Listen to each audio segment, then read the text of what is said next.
Are you kind of tired of your safe, maybe even boring walls? Well, today we're going to dive deep into something called color drenching. It's a really simple but super dramatic design trend that uses just one single color to completely remake a room. So let's get into how to do it right.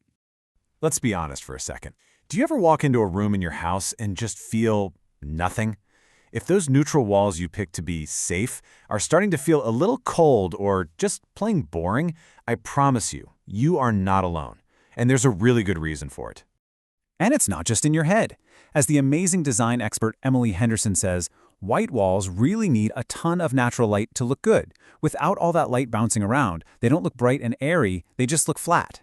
It means that safe choice might actually be the very thing making your space feel kind of lifeless.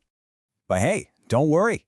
There is a powerful, totally designer-approved solution that can bring all that personality and warmth right back into your home. It's a game changer called color drenching. So what is color drenching? Well, it's pretty much exactly what it sounds like. You just pick one color that you absolutely love and you drench the room in it. And I mean everything. The walls, the ceiling, the trim, even the doors and the built-in shelves. Seriously, think of it like wrapping your entire room in a cozy, colorful blanket. So here's what that looks like in practice. On the left, you see a traditional room where the color is broken up. You've got the white ceiling, different colored trim. It all kind of chops up this space visually. But look to the right. By unifying everything under one color, you get this seamless, totally immersive feeling. Okay, now I know what a lot of you are probably thinking. A dark color? My whole room? Isn't that going to make it feel like a tiny, dark cave? It's a fair question. So let's just tackle that fear head-on. This is, without a doubt, the #1 thing that holds people back from trying a bold, beautiful color. So, what's the real story here? Do they? The answer, believe it or not, is pretty much no. It's one of the biggest misconceptions in design. The actual effect is way, way more interesting. It all comes down to a neat little optical illusion, really. It's about how our eyes perceive color. Bright colors seem to advance, right? They jump out at us. But dark colors do the exact opposite. They recede. They make the walls feel like they're farther away than they really are, which can actually make a room feel bigger. Here's the perfect way to think about it. Imagine you're in a dark movie theater. The black walls just kind of fade away, don't they? They basically disappear, so that the bright screen becomes your entire focus. Well, the exact same thing happens at home. Those dark walls blur the edges of the room, making your furniture, your art, and all your beautiful things just pop. So we've busted the myth. We know dark colors don't actually shrink a room. They create this incredible sense of depth, but they also do something else really magical. They create this vibe known as the cocoon effect. The cocoon effect is exactly what it sounds like. It's that cozy, safe, comfortable feeling you get when you're wrapped up in a single rich color. When you get rid of the harsh contrast of a bright white ceiling or trim, the whole room just feels softer and way more intimate. It's literally the design equivalent of a warm hug. How amazing is that for a bedroom or a little reading corner? So, what colors are people loving for this? Well, looking ahead, the trend is all about warm, earthy tones. We're talking mocha mousse, which is like a cup of hot chocolate for your walls. Or a deep midnight blue for a super peaceful bedroom. Forest green is huge for bringing that calming nature vibe inside. And a rich, deep burgundy, perfect for a romantic, intimate space. But remember, picking the color is only half the battle. The finish you choose is just as important.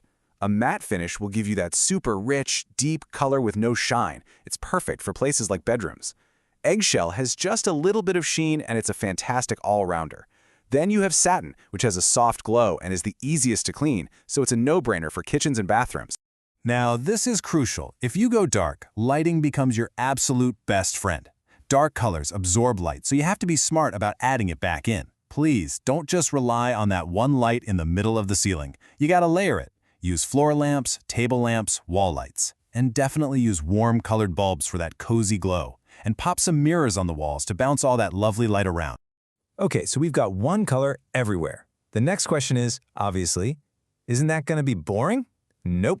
The secret to making a single color room feel dynamic and interesting comes down to one simple, powerful word: texture. Think about it like a delicious chocolate cake. It's all one color, but you've got the soft texture of the sponge, the smooth frosting, maybe some crunchy shavings. That's what makes it exciting. You do the exact same thing in your room. Mix in warm woods, soft velvets, shiny brass accents, things like rattan or stone. The more different materials and fabrics you mix, the more depth and interest you'll create. All right, are you feeling inspired? I hope so. Let's talk about how you can actually get started on your own color drenching journey, even if you're feeling just a little nervous about going all in. The good news is you don't have to go from 0 to 100 right away. You can dip your toe in. The half drench is a great way to start. Paint the bottom half of the wall in that bold color you love. Or you could try the two-tone approach, where you use two really similar shades from the same paint chip. It's a super subtle, really sophisticated look. And when you're ready for the real deal, just follow these key steps. Number 1, and I absolutely cannot stress this enough, test your color. Paint big swatches on a few different walls and watch how the light changes it throughout the day. Then prep your space really well. After that, always paint from the top down, ceiling first, then walls, then trim. And finally, please use good quality paint. A few thin coats will make all the difference. But you know, at the end of the day, all the trends and all the expert advice in the world boil down to this one simple truth from painting expert Mike Katonis. It's your space. The goal isn't to make a room for a magazine, it's to create a home that makes you feel good. So just choose a color that you truly, genuinely love. So you see, this is about so much more than just paint. It's about creating a feeling, a mood, a sanctuary that is 100% yours. It's about having the confidence to literally wrap yourself in a color that makes you happy. So the only question left is, what color will you choose?